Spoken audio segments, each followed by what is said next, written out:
नमस्कार, आपके साथ मैं हूं विद्यानाथ झा। दोपहर की नंबर 1 डिबेट में आपका स्वागत है।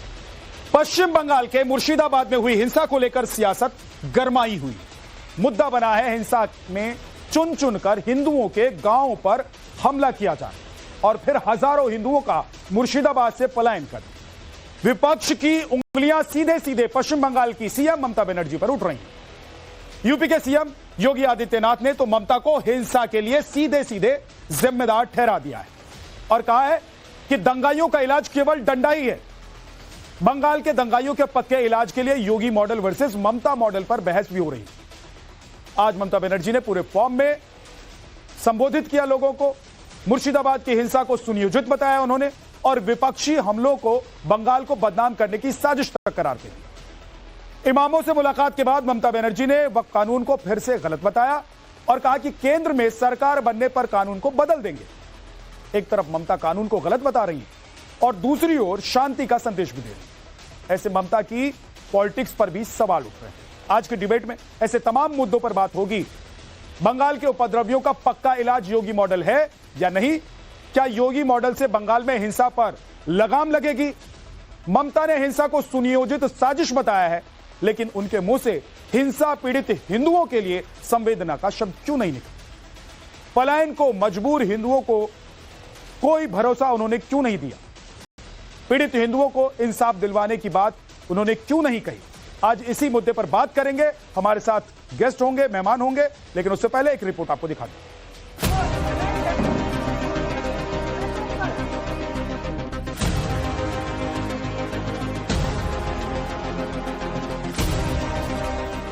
बंगाल जल रहा है, वहां की मुख्यमंत्री चुप है, दंगाइयों को शांति दूत कहती है।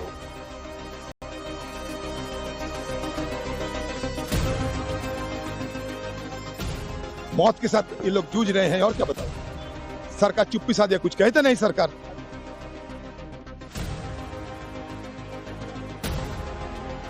2026 के चुनाव से पहले बीजेपी और तृणमूल एक दूसरे की मदद कर रहे हैं कि धर्म के नाम पर फसाद का माहौल तैयार हो और लोग बढ़ जाए।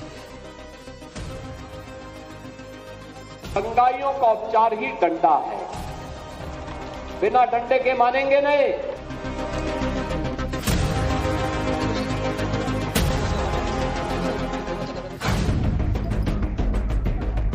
क्या पश्चिम बंगाल में दंगाइयों का पक्का इलाज योगी मॉडल ही है?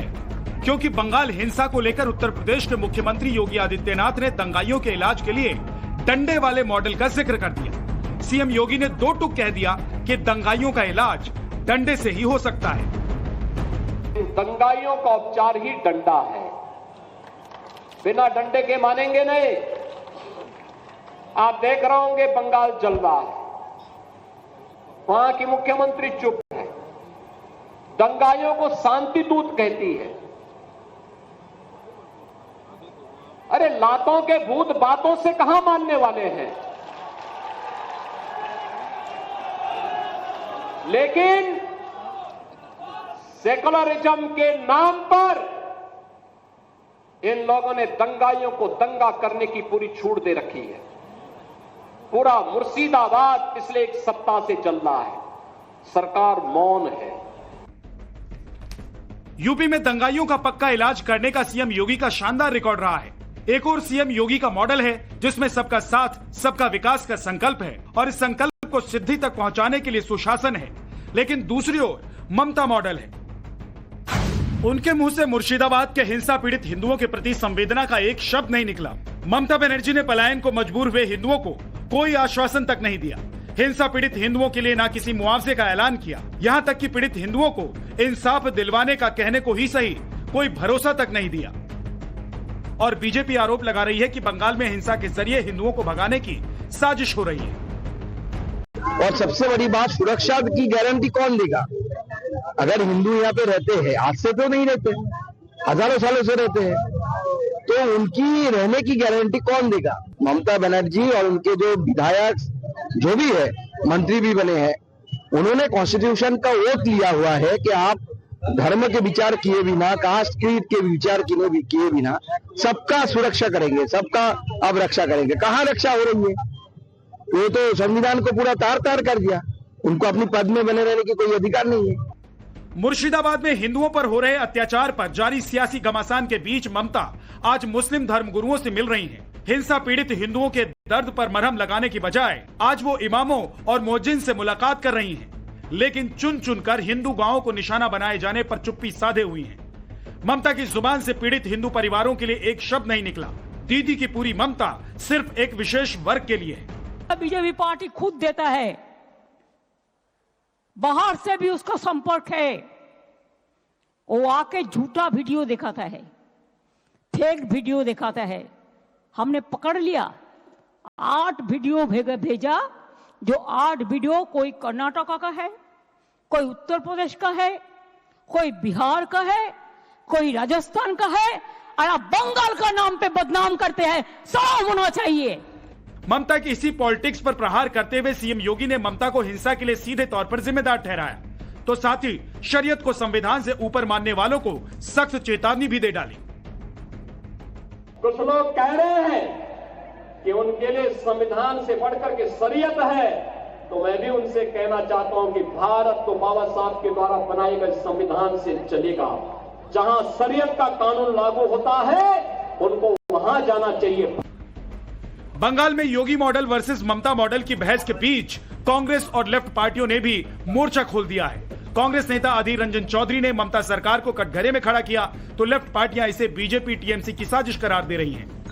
पतल में दर्ज हुआ है बहुत सारे घायल लोगों गोली से सामजरगाजी घटना की चलते, लेकिन पुलिस छुपा रहे हैं, कुछ कहते नहीं। सरकार पुलिस कुछ कहते नहीं। बच्चे लड़का यहाँ देखा मैंने, घायल होकर सोए हुए हैं लोग, जिंदगी के साथ मौत के साथ ये लोग जूझ रहे हैं। और क्या बताऊं, सरकार चुप्पी साधे, कुछ कहते नहीं। सरकार ममता बनर्जी की सरकार यहाँ पे चूंकि फंसी हुई है, इसलिए तृणमूल कांग्रेस और बीजेपी दोनों ताल मिल करके ये फसाद संगठित किए, वरना पूरे देश में होता। मुर्शिदाबाद में क्यों हुआ? क्योंकि वहां पे अभी भी वाम मोर्चा और कांग्रेस ताकतवर है, और जिसके कारण 2026 के चुनाव से पहले बीजेपी और तृणमूल एक दूसरे की मदद कर रहे हैं कि धर्म के नाम पर फसाद का माहौल तैयार हो और लोग बढ़ जाए। फिलहाल बंगाल में हिंसा को लेकर सियासी पारा चढ़ा हुआ है। इस बीच कई सवाल भी उठ रहे हैं। सवाल ये कि वक्त कानून के खिलाफ मुर्शिदाबाद में हुई हिंसा के पीछे क्या इंटरनेशनल साजिश है? यूपी में जिस तरह से उपद्रवियों और दंगाइयों पर सीएम योगी ने नकेल कसी है, तो क्या बंगाल में भी योगी मॉडल से ही हिंसा पर विराम लगेगा? Bureau report, times now, Navbharat.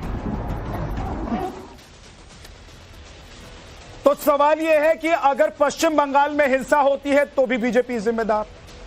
सवाल यह है कि उत्तर प्रदेश में हिंसा होती है तो भी बीजेपी जिम्मेदार।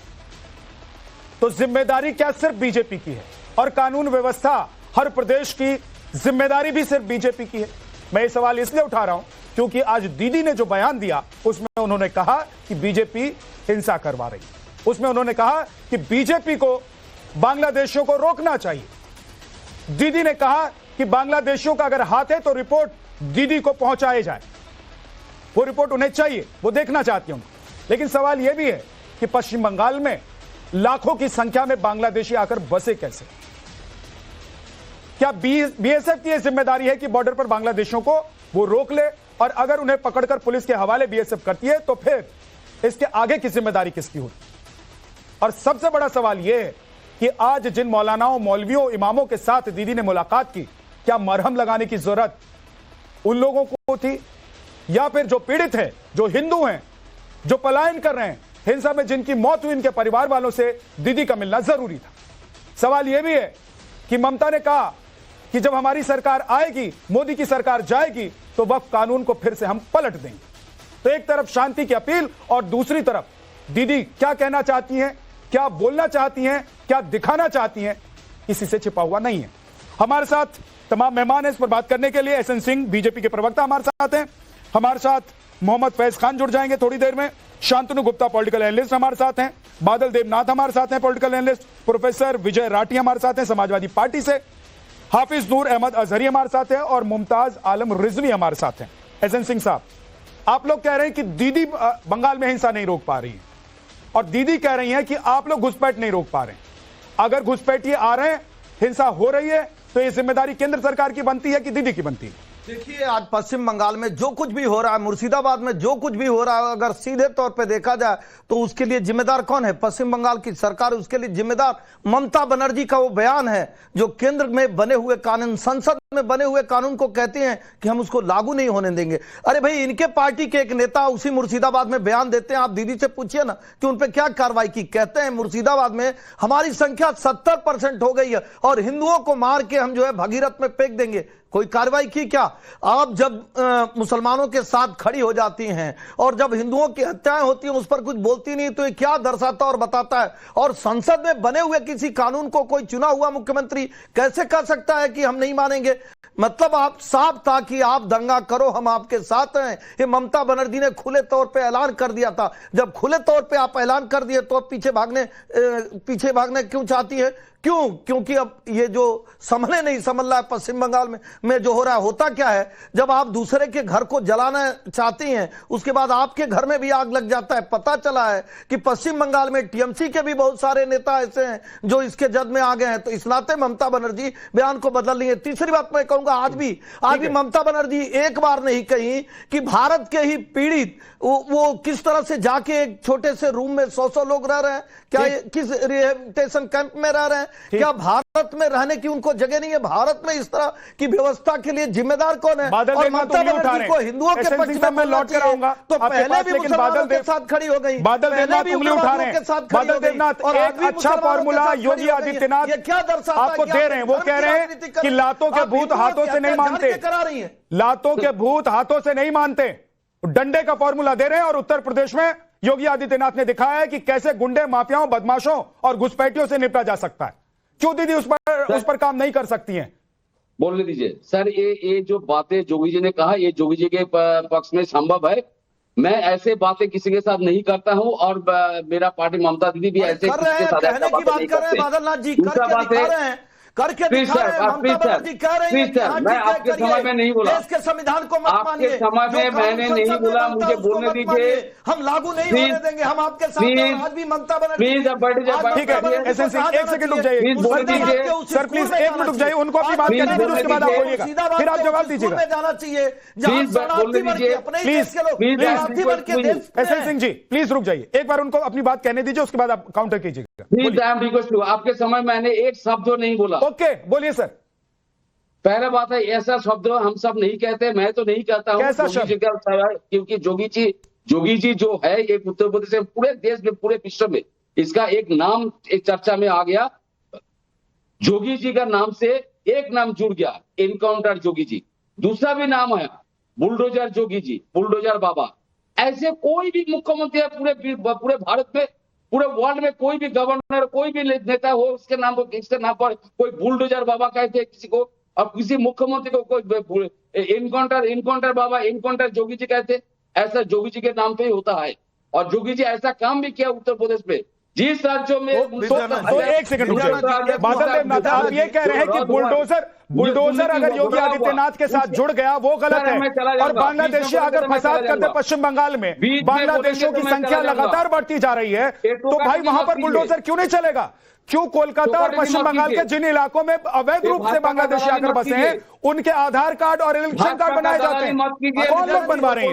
एक सवाल पूछिए ना भाई, हमारे देश का कानून क्या कहता है? हमारे देश का कानून भी कहता है कि अगर जो डकैती डालेगा उसके साथ जो है दंड का दूसरा विधान होगा, जो चोरी करेगा दंड का दूसरा विधान होगा, दंड का दूसरा विधान होगा। उनको कंप्लीट करने दीजिए, उसके बाद एक सेकंड शांतु गुप्ता हमारे साथ हैं, वो उंगली उठा रहे हैं, वो जवाब देना चाहते हैं। सिंह साहब प्लीज रुक जाइए, प्लीज रुक जाइए, प्लीज एक बार। हाँ देवनाथ जी बोलिए। डिबेट ऐसे नहीं होता है, बोलिए देवनाथ जी, मत रोकिए प्लीज बोलिए, मैं रोक रहा हूं उनको, आप बोलिए।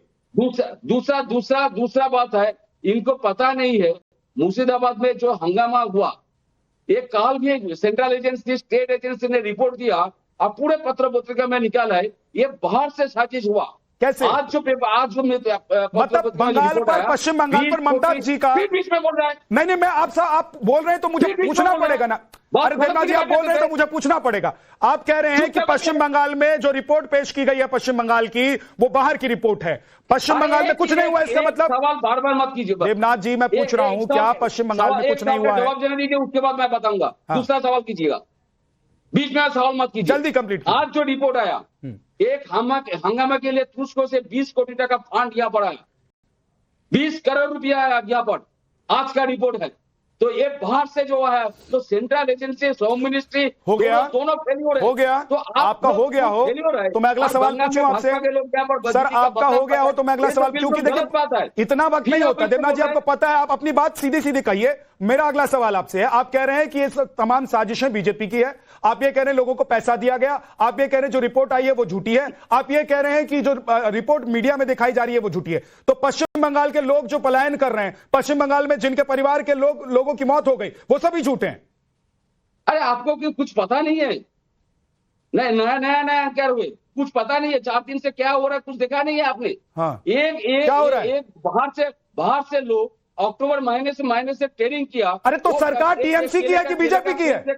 सरकार टीएमसी की है कि बीजेपी की है? बाहर से आया। शांतु गुप्ता, अब रुक जाइए, आपको सब पता है, आपको बस ये नहीं पता है कि कैसे, आपको सब पता है देवनाथ जी, आपको सब पता है, बस ये नहीं पता है कि पश्चिम बंगाल में बीजेपी के द्वारा सुनियोजित और प्रायोजित और फंडित जोगी जी क्या वहां पर हिंसा हो जाती है। बस ये आपको पता नहीं है, आपको ये नहीं पता है कि पश्चिम बंगाल में बांग्लादेश के लोग आकर बस जाते हैं, उनका आधार कार्ड कौन बनवा रहा है और इलेक्शन कार्ड कौन बनवा रहा है। मैं वापस आऊंगा देवनाथ जी, प्लीज अब रुक जाइए।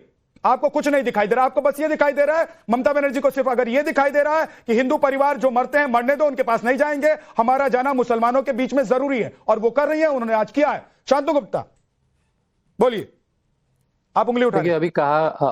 अभी किसी ने कहा कि योगी आदित्यनाथ को बुलडोजर बाबा कहा जाता है, एनकाउंटर बाबा कहा जाता है। देखिए वो बुलडोजर चलाते किस में? वो चलाते हैं इलीगल प्रॉपर्टी जो अतीक अहमद ने बनाई है, जो मुख्तार अंसारी ने बनाई है, जो और गुर्गों ने बनाई है, जो पिछले 10 साल से 15 साल से पल रहे थे, जो विधानसभा और संसद में चले जाते थे और SC ST की जमीन पे, नजूल की जमीन पे और लोगों से हड़पी हुई जमीनों पे जो अपने मकान बनाते, तो उन पे बुलडोजर चल रहा है। तो ऐसे बुलडोजर बाबा किसको नहीं चाहिए? मैं उत्तर प्रदेश में रह रहा हूँ, उत्तर प्रदेश से डिबेट कर रहा हूँ आपसे।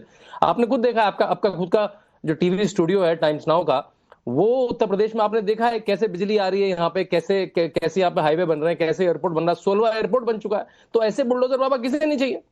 उत्तर प्रदेश क्राइम के लिए जाना जाता था। उत्तर प्रदेश में अगर ट्यूशन छोड़ने जाता होता 3 बजे, तो आदमी अपने ऑफिस से आता था, बच्ची को ट्यूशन छोड़ के जाता था। लड़कियां अकेले नहीं चल सकती, आप 10 बजे 11 बजे किसी भी शहर में चल सकते हैं उत्तर प्रदेश में। इसलिए बुलडोजर बाबा बिल्कुल चाहिए। हमें तो कह रहे ममता बनर्जी क्यों नहीं कर रही है ऐसा?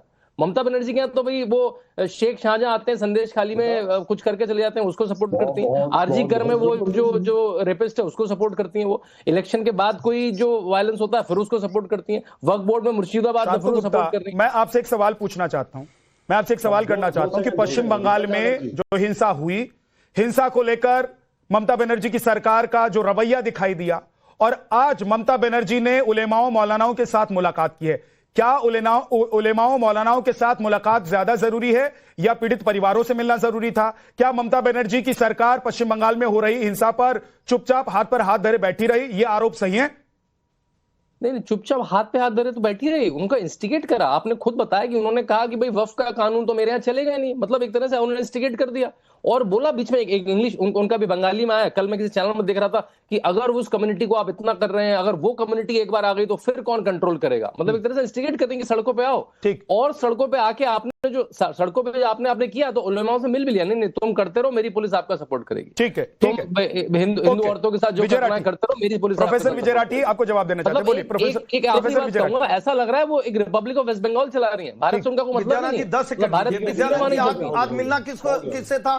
आज ममता बनर्जी को कहां जाना चाहिए? पीड़ित परिवार के जाना चाहिए। हिंदू मुस्लिम छोड़ दीजिए, जो पीड़ित हैं। हाँ ये जरूर है कि 100% जो पीड़ित हैं वो हिंदू हैं, तो वहां पे क्यों नहीं गई और मौलानाओं से मिलने क्यों गई? ये सवाल बनता है कि नहीं? ये पूछा जाएगा कि नहीं कि जो आदमी किसी कैंप में रह रहा है जहां भोजन नहीं है, पानी नहीं है, क्यों अपने घर को छोड़ दिया? वहां जाने के बजाय आप मौलानाओं से मिलकर क्या बताना चाहते हैं? ठीक है, पहले भी हम मौलाना के साथ थे। यही सवाल मैंने पूछा तो बादल देवनाथ चले गए। आज भी मौलाना के साथ है, बादल देवनाथ चले गए। एक सेकंड रुक जाइए, वोट के साथ खड़े हैं। प्रोफेसर विजय राठी बोलिए।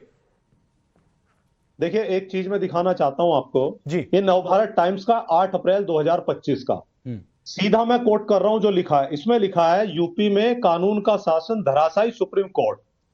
अब ये बड़ी बड़ी बातें बीजेपी के सपोर्टर जो कर रहे थे कि कानून का शासन है, बुलडोजर करा जाए, ये सुप्रीम कोर्ट को कंडेम कर रहे हैं क्या? इस पे कुछ बोलेंगे ये लोग? और अभी जो ये बोल रहे थे 3 बजे जाना, ऑफिस में छोड़ के आना, अभी जो गाड़ियां माननीय अखिलेश यादव जी ने यूपी के लिए चलाई थी डायल 100 में, उससे 4 गाड़ी भी योगी जी फालतू नहीं दे पाए। और दूसरा देखिए, एक कहावत है जैसे राक्षसों के मुंह खून लग जाता, ऐसे ही भारतीय जनता पार्टी के मुंह दंगा लगा हुआ। जहां सरकार में होते दंगाई सरकार विद्यानाथ जी कहां लेकर चले जा रहे हैं? हमने तो कहानी, हम तो याद ही नहीं दिला रहे कि आपने 700 दंगा कराया था, आपने मऊ का दंगा कराया था, आपने मुजफ्फरनगर का दंगा कराया था, रामपुर में, कानपुर में, सारण में, बदायूं में, बरेली में, बुलंदशहर में, हर जगह दंगे ही तो कराए थे। अब विद्यानाथ जी इसकी बात ही नहीं हो रही कि समाजवादी पार्टी, अब समाजवादी पार्टी तो झूठ में ही ढांचा बन के आ गई। ये पूछा जा रहा है कि भाई समाजवादी, एक सेकंड, मैं आप दोनों को रोकूंगा, क्यों बंद करके रखिए? मैं आप दोनों को रोकूंगा, क्या हो रहा है? मैं आप दोनों को रोकूंगा, प्लीज दोनों, सर प्लीज दोनों, जानकार है और बार-बार दोनों लोग थोड़ा चुप हो जाइए। Professor Vijay Rathi ji, professor Vijay Rathi ji, SN Singh please एक सेकंड रुक जाइए। सर प्लीज रुकिए। प्रोफेसर विजय राठी एक सेकंड रुक जाइए, एक सेकंड रुक जाइए। बोलिए भाई, राहुल गांधी जी बोलिए, अखिलेश यादव जी बोलिए, क्यों नहीं बोल रहे हैं? एक सेकंड, वो गलत ट्रैक पर ले जा रहे हैं और आप जा रहे हैं, रुक जाइए, मुझे नहीं ले जाना है, मुझे वहां नहीं जाना है। एक सेकंड, प्रोफेसर विजय राठी जी, आपको जब डिबेट के लिए मेरी सहयोगी नेहा ने फोन किया होगा तो आपको बताया होगा कि टॉपिक क्या है। आप जिस मुद्दे पर बात करना चाहते हैं उस मुद्दे पर हम खूब बात कर चुके हैं और आगे वक्त जब होगा ऐसा तो हम उस पर भी बात करेंगे। आज मेरा सवाल आपसे यह है कि पश्चिम बंगाल में जो कुछ हो रहा है उस पर समाजवादी पार्टी क्या ममता बनर्जी को गुनहगार मान रही है, या बंगाल में कुछ होगा तो भी बीजेपी जिम्मेदार, यूपी में कुछ होगा तो भी बीजेपी जिम्मेदार, दिल्ली में कुछ होगा तो भी बीजेपी जिम्मेदार? देखिए, मैं भी काम की बात ही बता रहा हूं, इधर उधर की बात नहीं। लेकिन आपने सुना कहां? जब यूपी में सरकार होती है, यूपी में अगर दंगा होता है किसकी सरकार बनती है? सच बताइएगा, आप बहुत ईमानदार एंकर हैं। जहां भी इस देश में दंगा होता है, शहर में हो, प्रदेश में हो या गली मोहल्ले में हो, किसको फायदा होता है? उससे भारतीय जनता पार्टी को फायदा होता। तो मैंने क्या गलत कहा? यूपी में मुजफ्फरनगर में दंगा हुआ, क्या पूरे देश में सरकार नहीं आई? संभल में दंगा हुआ, क्या सारी सीटें नहीं जीते? और जहां सरकार में नहीं होते वहां दंगा कराते हैं, क्योंकि इनको लगता है ध्रुवीकरण करके हम लोग बनेंगे। ये खून इनके मुंह लगा हुआ। इसका मतलब एक और है, गुजरात नहीं देखा क्या? 2012 में मऊ में दंगे होते हैं, किसकी सरकार बनती है? तुम सुनिए, 2012 में कानपुर में दंगे होते हैं, किसकी सरकार बनती है? 2014 में रामपुर में दंगे होते हैं, किसकी सरकार बनती है? अभी तुमने कहा कि दंगों वाली सरकार अगर किसी की पहचान है तो समाजवादी पार्टी की बात किसकी नहीं हो रही? बात यही हो रही है। एक सेकंड प्लीज, मुमताज आलम रिजवी, हत्याएं हो रही है, उसमें समाजवादी पार्टी की राय। इसका मतलब ये है, एक सेकंड रुक जाइए। समाजवादी पार्टी के नेता प्रोफेसर विजय राठी जी कह रहे हैं कि दंगा होता है तो बीजेपी को फायदा होता है, ठीक है, जिसकी सरकार उसी की बनती है जो दंगे करवाता है।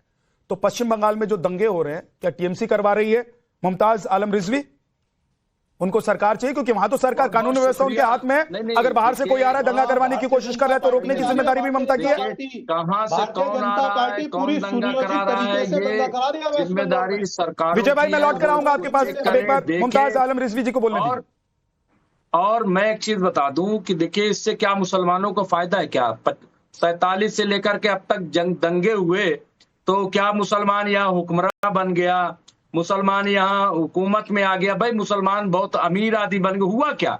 मुसलमान सबसे ज्यादा जेल में, मुसलमानों की सबसे ज्यादा दुकानें जलाई गई, मकानात जलाए गए। आप रिपोर्ट देख लीजिए, वीएन राय साहब की पूरी इस पे एक तहकीकी किताब, रिसर्च की किताब मौजूद है, उसको पढ़ लीजिए। नंबर 1। अब योगी मॉडल की बात कर रहे हैं तो योगी मॉडल क्या है कि जहाँ दलित जलाए जाते हैं? योगी मॉडल क्या है? जहाँ नंगी तलवारें लोग लेकर के निकल आते हैं और हेलीकॉप्टर से सिर्फ निगरानी होती है।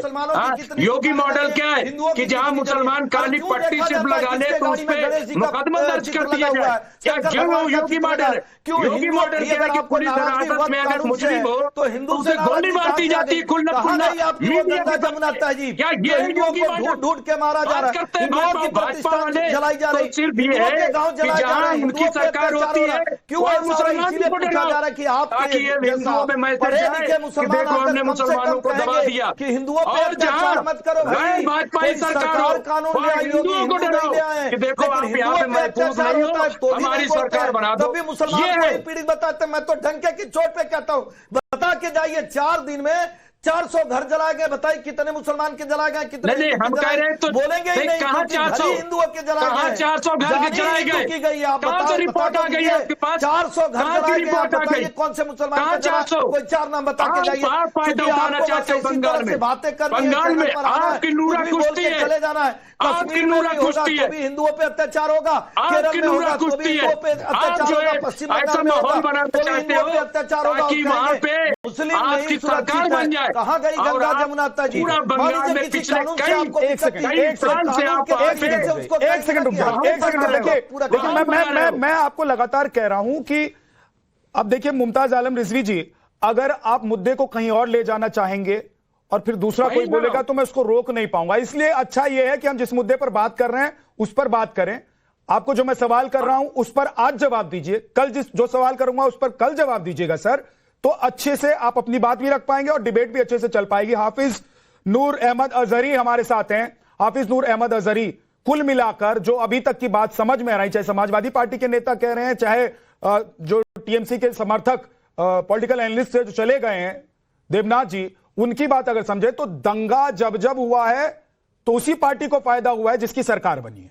कुल मिलाकर बात यही है। तो 2014 से पहले, 2017 से पहले जब योगी मॉडल नहीं था, जो देश में मोदी नहीं थे, तो वही पार्टियां, वही लोग दंगे करवा रहे थे जो सरकार बनाना चाहते थे। और 2014 के बाद देश में अगर दंगों की संख्या कम हो गई है, उत्तर प्रदेश में दंगे कम हो गए हैं, तो इसका मतलब बीजेपी ने दंगों को रोका है या उन पार्टियों ने दंगों को रोक दिया जो सत्ता में नहीं? गलत मत बोलिए, मैंने ये बोला है कि भारतीय जनता पार्टी को फायदा होता है, और का क्यों नाम ले रहे हैं? तो मैं तो पूछ रहा हूं, बोला भारतीय जनता पार्टी, मैं आप ही की बात मान रहा हूं। विजय राठी भाई, आदरणीय विजय राठी जी, प्लीज एक सेकंड रुकिए, बिल्कुल मैं आपकी बात मान रहा हूं। अरे भाई साहब, मैं आप कमाल की सुनिए, पहले 2 सेकंड सुनिए। हाँ, बोलिए। अगर डिबेट करना ही है एसएन सिंह को, सबका माइक बंद करके इन्हीं को दे दीजिए ना। यही अपना बोले जा रहे हैं, 2 लोग बोले, 3 लोग बोले, अरे सुनने की क्षमता नहीं, एक प्लीज नहीं, एक सुनने की क्षमता रखिए ना। हाँ, बिल्कुल बोलिए। जब से मैं देख रहा हूँ, एक बोलता है तो ये बोलते, दूसरे बोलते तो ये बोलते, मैं वो रोक रहा हूँ, कंट्रोल कर रहा हूँ सर। अब वक्त जाया हो जाएगा, प्लीज आप अपनी बात कुछ कहना चाह रहे तो कहिए, नहीं तो मैंने जो सवाल पूछा है उसका जवाब मैं अहमद अजहरी साहद से लूंगा। सुनो, मैंने कहा 2 सेकंड कंप्लीट कर लूंगा जी। अभी योगी मॉडल की बात चले, बुलडोजर की, अभी दूसरे भाई भी बैठे हैं, जिनके पीछे बहुत सारी किताबें। सुप्रीम कोर्ट ने यह कहा कि 4 लोगों को घर बना के देना पड़ेगा, बुलडोजर से तोड़ा। क्या इनके मुंह में दही जम रही थी? आधा सच बोलते हैं टीवी पे। ये बुलडोजर मॉडल है। कानपुर में गरीब की बेटी का घर उजाड़ दिया। अभी आपने देखा अंबेडकर नगर की बच्ची किताब लेके भाग रही थी, पीछे बुलडोजर चल रहा। ये झूठ बोलते हैं क्या? सच नहीं बोला जाता इन पे? ये कौन से लोग हैं? अरे शर्म करो, इस देश को बचा लो, इस देश को बचा लो। विजय भाई हो गया ना विजय भाई? थोड़ा शर्म करो। देखिए, कोई नहीं बोल रहा था, आपने अपनी बात पूरी कह दी। 10 सेकंड में जवाब दीजिए एसएन सिंह साहब, 10 सेकंड में जवाब दीजिए। और उधर शांतु गुप्ता भी उंगली उठा रहे हैं, उनके पास भी जाना है, और अजहरी नूर के पास अभी तक नहीं जा पाऊं, उनके पास जाना जरूरी है। देखिए विद्यानाथ जी, अपराधियों को जो है वो समाज वाला मॉडल पसंद नहीं आएगा, लेकिन इनसे पूछा जाएगा भाई, कई हजार लोगों के घर उजाड़कर समाजवादी पार्टी ने नेताजी का चित्र बना के इटावा से लेके कानपुर होते हुए गाजियाबाद और नोएडा में कब्जा कर लिया था। उसको खाली कौन कराया? भारतीय जनता पार्टी की सरकार। अतीक अहमद और मुख्तार अंसारी जो बेगुनाहों की हत्या कर रहे थे, कौन चिट्ठी लिखकर कहा था कि आप ये हत्या कर दीजिए, इससे भारतीय जनता पार्टी को फायदा हो जाएगा? चोटियां हाथ में लेकर लहराइए और बताइए कि एक हिंदू की चोटियां काट ली। कौन कहा था? ये चूंकि चरित्र है समाजवादी पार्टी का विद्यानाथ जी, अपराध करना, अपहरण करना, दुष्कर्म करना, आज डिबेट इस मुद्दे पर है नहीं। देखिए विजय राठी जी, पूछा जा रहा है, आज डिबेट इस मुद्दे पर है नहीं, जिस पर आप ले गए हैं कि उत्तर प्रदेश में कितने माफिया समाजवादी पार्टी के वक्त में थे, कितने माफिया बच गए हैं, और माफिया क्यों चाहते हैं कि वो जेल चले जाएं, बाहर रहने से ज्यादा अपने आप को वो जेल में रहना महफूज कर रहे हैं। इस पर आज डिबेट नहीं है, लेकिन आपने कहा कि आपकी बात मैं सुनूं, तो मैंने सुना। अब थोड़ा सा रुक जाइए। शांतु गुप्ता 20 सेकंड में सर, अगर आप जवाब देना चाहते तो दीजिए, उसके बाद नूर अजहरी साहब। देखिए, पिछले 8 साल में उत्तर प्रदेश सरकार में 70,000 हेक्टेयर से ज्यादा जमीन जो समाजवादी पार्टी के बिल्कुल नेताओं ने, आपको पता है इनके सबसे बड़े नेता थे आजम खां, इस समय वो भूमाफिया आजम खां जेल में पड़े। बिल्कुल झूठ। अतीक अहमद से लेकर मुख्तार अंसारी जो इनके यहाँ विधायक रहे, सांसद रहे, इनकी सहयोगी पार्टी से रहे, उनकी जमीनें हड़प, उनकी जमीनें वापस सरकार के पास आ चुकी हैं। ये कौन सी जमीनें थी? जो SC थी, किसानों की जमीनें थी, नजूल की जमीनें। प्लीज रुक जाइए, उनको कंप्लीट कर दीजिए। देखिए मैं हाफिज नूर अजहरी जी के पास नहीं जा पा रहा हूँ, 1 मिनट रुक जाइए। ऐसे में भाई मेरे पास दूसरे गेस्ट भी हैं। विजय जी, फिर कोई आपके ऊपर बोलेगा तो मुझे आप मत कहिएगा कि रोक लीजिए, क्योंकि आप बोल रहे लगातार उनके ऊपर। आप दोनों रुक जाइए, एक सवाल, अब इधर उधर नहीं जाते, इधर उधर की बात नहीं करते, सीधे सीधे हाफिज नूर अजहरी, मेरा सवाल यह है कि आज मरहम मुसलमानों को लगाने की जरूरत थी ममता बनर्जी सरकार को, या हिंदुओं को लगाने की जरूरत थी? और ममता बनर्जी अगर मौलाना और मौलवियों के पास पहुंची हैं तो वो क्या दिखाना चाहती हैं? अगर वो कह रही हैं कि हमारी सरकार आएगी तो हम इस कानून को फिर से पलट देंगे, तो ये उकसा रही हैं या शांति बहाली कर रही हैं? आपने सवाल किया तो हमारा जवाब भी सुन लेंगे, हम उम्मीद करते हैं। बिल्कुल सर। और भारतीय जनता पार्टी के प्रवक्ता से लेकर के और तमाम अपने साथियों तक मैंने सबको सुना है। मुझे उम्मीद है कि सारे लोग मुझे भी सुनेंगे। सबसे अहम बात यह है कि हिंसा का कोई समर्थन करता ही नहीं, और हिंसा का समर्थन करने वाला इंसान हो ही नहीं सकता। जहां भी हिंसा हो, वो हिंसा जो है वो देश को तोड़ती है, हिंसा जो है भाईचारे को खत्म करती है। तो ममता बनर्जी सरकार के प्रवक्ता चले गए, मैं उनसे यही कहता कि माननीय बहन ममता जी से कहें कि कानून व्यवस्था की जिम्मेदारी आपकी है, लॉ एंड ऑर्डर की जिम्मेदारी आपकी है। जो लोग धरना प्रदर्शन कर रहे थे, वक्फ बिल के खिलाफ बोल रहे थे, उन्होंने पहले ही कह रखा था कि हम भाई वक्फ बिल आएगा तो हम विरोध प्रदर्शन करेंगे। जब वो विरोध प्रदर्शन कर रहे थे, आपके पास आपकी उसकी तैयारी होनी चाहिए थी। जो वो मुसलमानों के पास गई हैं, उलमा के पास गई हैं, उन्होंने बातचीत की है ऐसे में, तो ये पेट में दर्द नहीं होना चाहिए किसी के भी कि वो उलमा के पास क्यों गई, मुसलमानों के पास क्यों गई। ये बात बहुत ही गलत है। हाफिज नूर अजहरी, नूर अजहरी साहब, सर आपने बोला कि आप मुझे टोकिएगा मत, मैंने नहीं टोका, नॉनस्टॉप आप 1.5 से 2 मिनट बोले हैं। अब मेरी बात सुनिए, कल अगर कोई दंगा हो और उसमें मुस्लिम समुदाय के लोग मारे जाते, तब भी आप यही कहेंगे कि ममता बनर्जी के हिंदुओं के पास जाकर शांति की अपील करनी चाहिए या मरहम मुसलमानों को लगाना चाहिए? और दंगा करने वाले अगर बांग्लादेशी हैं, तो उन बांग्लादेशियों को पकड़ने की जिम्मेदारी क्या पश्चिम बंगाल की सरकार, ममता बनर्जी की सरकार की नहीं है? तो फिर पश्चिम बंगाल की सरकार कह देना कि हम नहीं अपना काम कर पा रहे हैं, सब कुछ केंद्रीय कर ले। दर्द होगा आपके। जब मणिपुर जल रहा था तो माननीय नरेंद्र मोदी जी प्राण प्रतिष्ठा कर रहे थे। मणिपुर पर आप चले गए, फिर आप बोलेंगे मुझे टोक रहे हैं। प्लीज सर, मैं बंगाल पे रहिए ना, आज बंगाल मुद्दा है। रहने वाला हिंदू क्या देशवासी नहीं है? सर बिल्कुल है, मैं मना नहीं कर रहा हूं। तो आपने सर मैं मना नहीं कर, भारतीय जनता पार्टी देखिए मैं आज टीएमसी पश्चिम बंगाल बीजेपी, क्योंकि नूरा कुश्ती बीजेपी और टीएमसी के बीच हो रही है। आप मुस्लिम स्कॉलर हैं, शब्द नहीं है, पीड़ा के शब्द नहीं है, सांत्वना के शब्द नहीं है, कुछ कह नहीं सकते हैं। 2 शब्द की हिंदुओं के साथ अत्याचार हो रहा है और मणिपुर की भी चर्चा चूंकि हो नहीं रही थी, फिर भी मैं कह रहा हूं मणिपुर पे 100 बार चर्चा हुई होगी। रुक जाइए, अब एक बड़ी खबर आ रही है, जरा मैं वो बता देता हूं दर्शकों को। मुख्य अगर ऐसी बात कह रहा है तो मुझे लगता है कि प्रोफेसर विजय राठी हो या फिर समाजवादी पार्टी का कोई दूसरा नेता हो, वो क्या कहेगा या उनकी लैंग्वेज क्या होगी, ये आप अंदाजा लगा सकते हैं। सेंसिंग जल्दी से 10 सेकंड का कमेंट, उसके बाद फिर मुद्दे पर आऊंगा। और विजय जी आप भी बोलना चाह रहे हैं, मैं 1 मिनट रुक जाइए, 1 मिनट रुक जाइए। देखिए, उत्तर प्रदेश के सभी लोग जानते हैं कि अखिलेश यादव जो पूर्व मुख्यमंत्री है वो गुंडा है,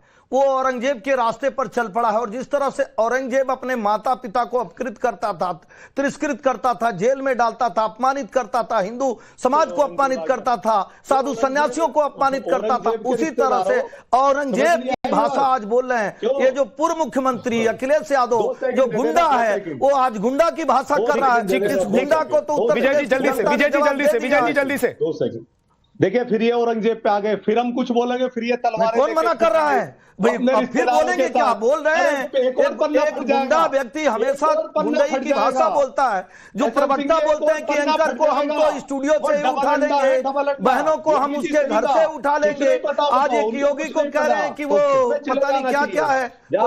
हाफिज नूर बोल रहे थे, मैं वहां रुक गया था। हाफिज नूर बोल रहे थे, वहां से मैं ब्रेकिंग पर गया था, उन्हीं के पास वापस आ रहा हूं। हाफिज नूर साहब 30 सेकेंड और, कि पश्चिम बंगाल में ममता बनर्जी मुसलमानों को मरहम लगा रही हैं, जबकि पीड़ित हिंदू हैं, पलायन हिंदू कर रहे हैं। बांग्लादेश की अगर साजिश रिपोर्ट में सामने आई है तो पश्चिम बंगाल की सरकार या ममता बनर्जी को एक्सेप्ट करने में क्या दिक्कत है?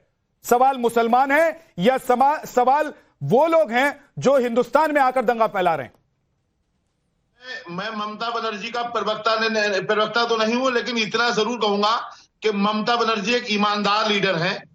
वो उन्हें आता है कि कैसे प्रदेश चलाया जाएगा।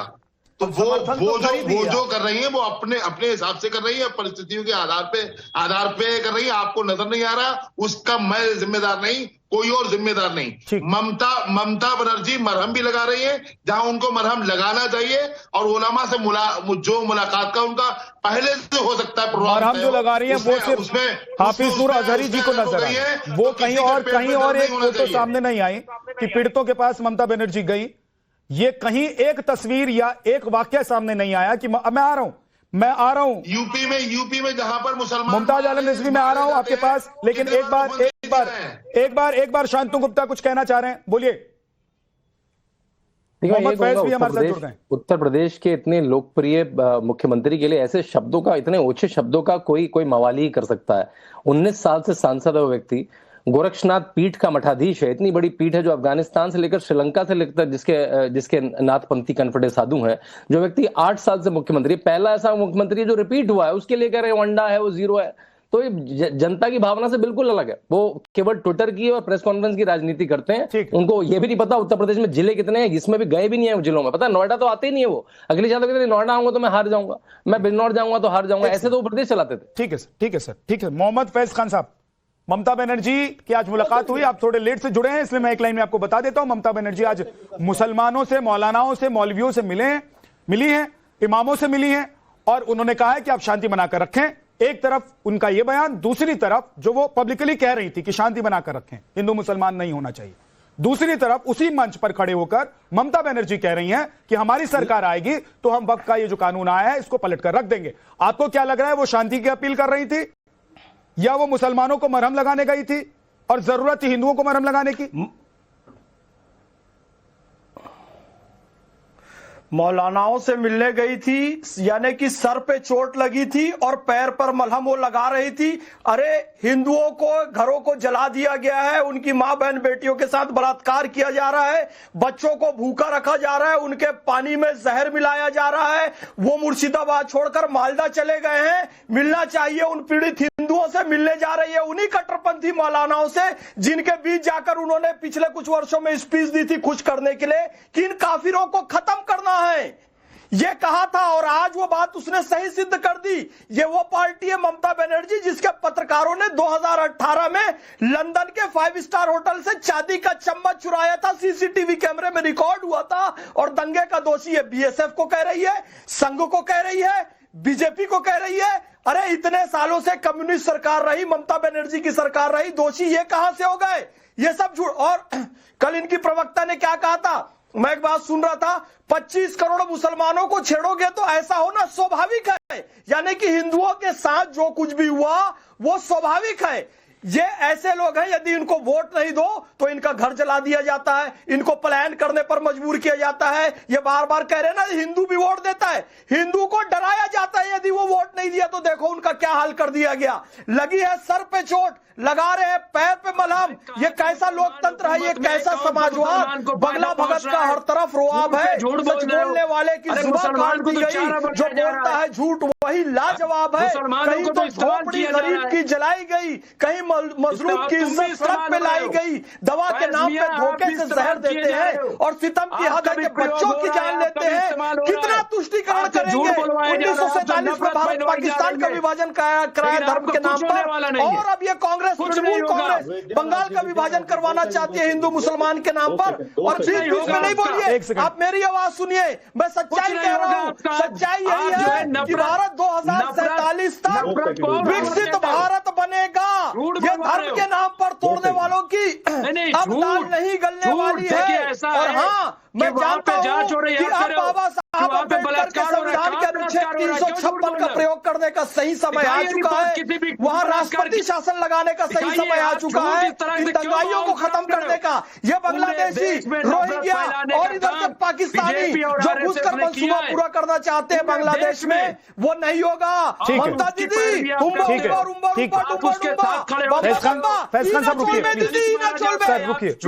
रुकिए। मुमताज आलम रिजवी बोलिए, मुमताज आलम रिजवी बोलिए। क्यों 5 लोग संभाले मारे गए? दलितों के बड़े चिंतक पाकिस्तान बनाया, दलितों को साथ लेकर गए, वहां पर स्वीपर की नौकरी उनको देते हैं, दलितों को बैठा के खिलाओ अपने साथ। अरे तो आप मुख्यमंत्री बना दीजिए, बनाइए मुख्यमंत्री, हम कहाँ मना कर रहे हैं, हम तो बन नहीं पा रहे हैं, आप बना दीजिए मुख्यमंत्री वहां पे। अरे पहले तो बनाइए ना। राष्ट्रपति शासन लगेगा, अनुच्छेद 356 लगेगा, अरे तुम लगाओ मुख्यमंत्री भी ना, बनेगा। नहीं लगाओगे। और तुम्हारे अखिलेश नहीं लगाओगे, यादव क्योंकि गौ आपको माता से फायदा है बदबू वहाँ आती पे। है, गोबर से आप बदबू वहाँ पे आती है, चाहते हो कि साधु ऐसा संतों के माहौल बारे रहे, में अपमानजनक ताकि शब्द बोलते हैं। polarization अब एक सेकंड, दोनों लोग रुक जाइए, प्लीज। वेद में रुक क्या जाइए। लिखा है, गीता में क्या लिखा है, कुछ अता पता नहीं है। ठीक है, एसएन सिंह साहब, ओके, दोनों की आवाज थोड़ा डाउन कर दीजिए, ऐसे एक दूसरे के ऊपर मत बोलिए, रुक जाइए, एक सेकंड रुक जाइए, मेरा सवाल तो सुन लीजिए एसएन सिंह साहब। मैं ये कह रहा हूं कि वो कह रहे हैं कि भाई राष्ट्रपति शासन लगाना जरूरी है, वो कह रहे हैं कि लगा दीजिए भाई, राष्ट्रपति शासन लगाना, केंद्र की सिफारिश पर ही तो राष्ट्रपति का शासन लगेगा। अगर बंगाल ममता बनर्जी या टीएमसी के काबू में नहीं है तो राष्ट्रपति शासन लगा दीजिए, कौन रोक रहा है? नहीं विद्यानाथ जी, 10 सेकंड में सर, विद्यानाथ जी अच्छी बात है, लेकिन एक चीज देखेंगे, हमेशा जो कानून व्यवस्था की जिम्मेदारी होती है वो किसकी होती है? प्रदेश सरकार की जिम्मेदारी होती है। और जो प्रदेश सरकार से जितनी बार केंद्र की बैठक हुई, हमेशा ममता बनर्जी का बयान इसी टाइम्स नाउ पे बहुत सारे चैनलों पे दिखाया गया। उन्होंने कहा कि केंद्र सरकार की दखलंदाजी हम बर्दाश्त नहीं करते हैं, हम केंद्र सरकार के किसी भी बात को नहीं मानते हैं, केंद्र सरकार के बने किसी कानून को नहीं मानते ठीक है, हैं। तो मुझे लगता है कि अगर ममता बनर्जी क्या कहती हैं, एसएन सिंह साहब, ममता बनर्जी क्या करती हैं, क्या कहती हैं, क्या दिखाती हैं, क्या नहीं दिखाती हैं, वो बंगाल और पूरा देश देख रहा है। लेकिन इस बीच क्या वक्त आ गया है कि पश्चिम बंगाल में राष्ट्रपति शासन लगे, पश्चिम बंगाल में घुसपैठियों को बाहर निकालकर फेंकने का वक्त आ गया है और